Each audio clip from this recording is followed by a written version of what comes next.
How close are we to the second coming of Jesus? Where are we in the timeline of Bible prophecy? Here are the 8 chronological final events of Bible prophecy. Kindly like and share this video to all.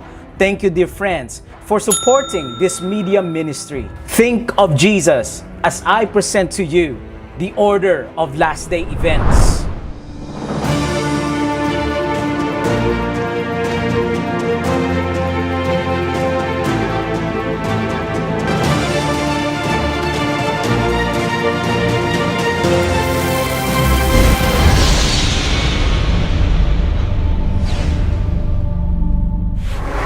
How close are we to the end? A significant portion of the book of Revelation is fulfilled, but the ones concerning the New World Order and the mark of the beast is future and are about to happen. Within evangelicalism during the last 150 years, futurism method of interpretation has grown to dominate, but this is grave error. Bible prophecy must be interpreted via historical method because prophecy is history fulfilled. Satan knows that if he can destroy the method, he can destroy the message. God's final message can only be conveyed through historicism method of interpretation. The book is an explanation of the prophecies of Daniel and Revelation from a historicist perspective, following the historical method of prophetic interpretation and putting Jesus in the center of prophecy. Here are the 8 chronological landmarks of last day events. Event number 1, Antichrist wounded. Revelation 13 verse 3. Then I stood on the sand of the sea, and I saw a beast rising up out of the sea, and I saw one of his heads as if it had been mortally wounded. This deadly wound was given by France when Pope Pius VI was taken prisoner by Napoleon's armies in February 19, 1798. Upon his refusal to renounce his temporal power, Pius was taken prisoner and transported to France. He died 18 months later in Valence. The little horn Antichrist ruled from 538 AD to 1798. He trampled the truths of the sanctuary, just as the angel explains to Daniel. 1798 is the time of the end. Reading on in Daniel 8 verse 9. And out of one of them came a little horn, that's the Antichrist, which grew exceedingly great toward the south, toward the east, and toward the glorious land. But he said to me, understood, Son of man, that the vision refers to the time of the end.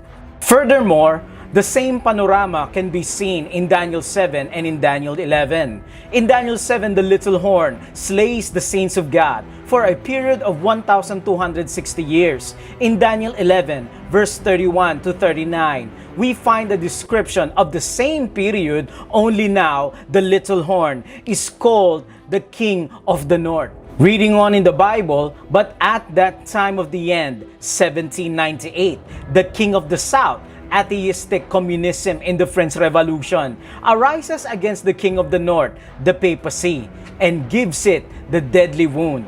But then we are told that the King of the North regains its power and once again goes out to slay the saints of God in Daniel 11:40 to 45. And those who will not receive the mark of the beast will be killed. Event number 2, judgment begins. Daniel 8 verse 13. Then I heard a holy one speaking to another holy one, said to that certain one who was speaking, how long will the vision be concerning the daily sacrifices and the transgression of desolation, the giving of both the sanctuary and the host to be trampled underfoot? And he said to me, for 2,300 days, then shall the sanctuary be cleansed. According to the Hebrew sanctuary of Daniel 8 verse 14, combining it with Leviticus 23:27, the 10th day of this 7th month is the Day of Atonement. It falls on October 22, 1844. God will restore the truths in the sanctuary concerning the 10 commandments, baptism, righteousness by faith, and many more truths that have been cast down by the little horn Antichrist. In Daniel 7 verse 10, God the Son meets the Ancient of Days, God the Father. The courts are seated and the books are open. Open Because judgment begins in the courts of heaven. Jesus made a move from the holy place to the most holy place, just like how the high priest in the earthly sanctuary performs the Day of Atonement. Revelation 22 verse 12. I am coming quickly, Jesus said, and my reward is with me. In order to know which reward to give, an investigation must be performed based on what is written in the books. Question: what are these books that are open? Our good deeds are written in the book of remembrance, Malachi 3:16. So to speak, God has another Jericho Valdez in heaven in written form. This record of each person's character, self-identity, or individuality is carefully preserved in the heavenly books. Event number 3, United States transitionary period. Revelation 13 verse 11. Then I saw another beast rising out of the earth. This beast has 2 horns like a lamb, but spoke like a dragon. The dragon-like speaking is a reference to the deceptive and seductive talk of the serpent in the Garden of Eden, Genesis 3 verse 1-5.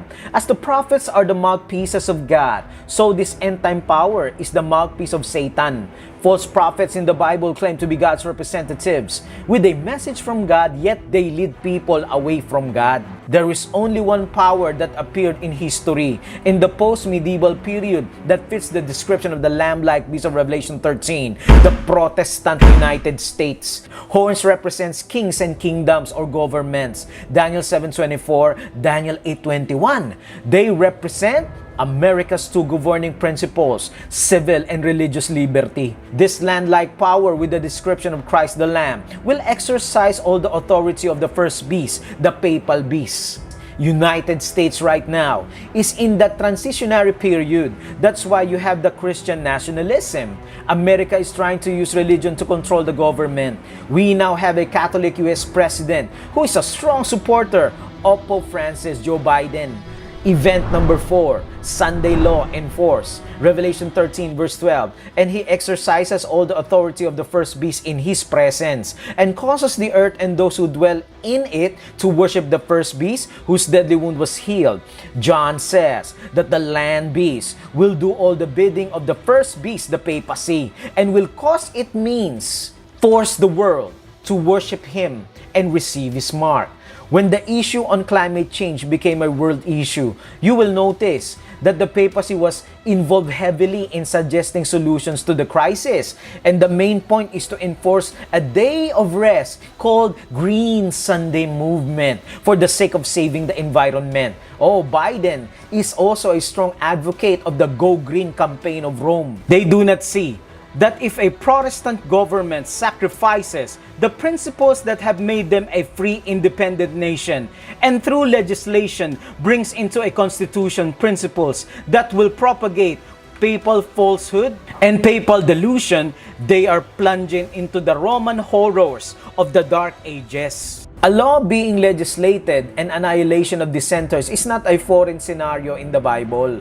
This whole scene mirrors Daniel 3, which describes King Nebuchadnezzar ordering the people of his kingdom on the threat of death to worship the golden image he erected. Just as in the time of Daniel, worshiping the golden image was enforced by a legislative decree, so at the time of the end, the demand for popular worship will be supported by civil power, forcing the whole earth to worship the sea beast or to be killed. Revelation 13 verse 15, he was granted power to give breath to the image of the beast, that the image of the beast should both speak and cause, as would not worship the image of the beast, to be killed. Event number 5, the mark of the beast received. Revelation 13 verse 17, and that no man might buy or sell, save he that had the mark, or the name of the beast, or the number of his name. Those who succumb to the pressure applied by this institution will receive a mark with the beast's name on their right hand or their forehead. To receive the mark of the beast means to belong to the beast and worship it. The mark of the beast thus is an antithesis of God's seal. Revelation 14 verse 1, just as the seal identifies those who belong to God, so the mark of the beast identifies those who belong and worships the beast and receive his mark. And the image of the beast is formed at this stage. Event number 6, Satan counterfeits Christ's return. Revelation 13 verse 13. And he doeth great wonders, so that he maketh fire come down from heaven on the earth in the sight of men, and deceiveth them that dwell on the earth by means of those miracles. Atheism is seeing, is believing. How can you make an atheist unite with the Antichrist? A massive miracle. The crowning act in the great drama of deception at the end of time, when Satan will impersonate Christ in an attempted counterfeit of the second coming in different parts of the earth. Satan will manifest himself as a majestic being of dazzling brightness, resembling the description of the Son of God given by John in the Revelation.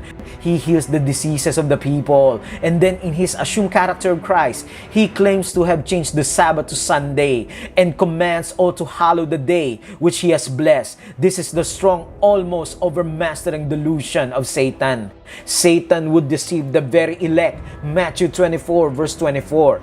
And Christians will only be able to detect the counterfeit only by the objective Word of God. If they rely upon subjective human senses, they will be lost. Event number 7, great time of trouble. In this event, Michael will stand up. Michael is Jesus' military name, and his intercession ceases in the most holy place. Daniel 12 verse 1. At that time, Michael shall stand up, the great prince who stand watch over the sons of your people, and there shall be a time of trouble. This is the great time of trouble for the wicked, for God will pour his wrath on those who has the mark of the beast. Revelation 14 verse 9. If anyone worships the beast and his image, and receive his mark on his forehead or on his hands, he himself shall also drink of the wine of the wrath of God.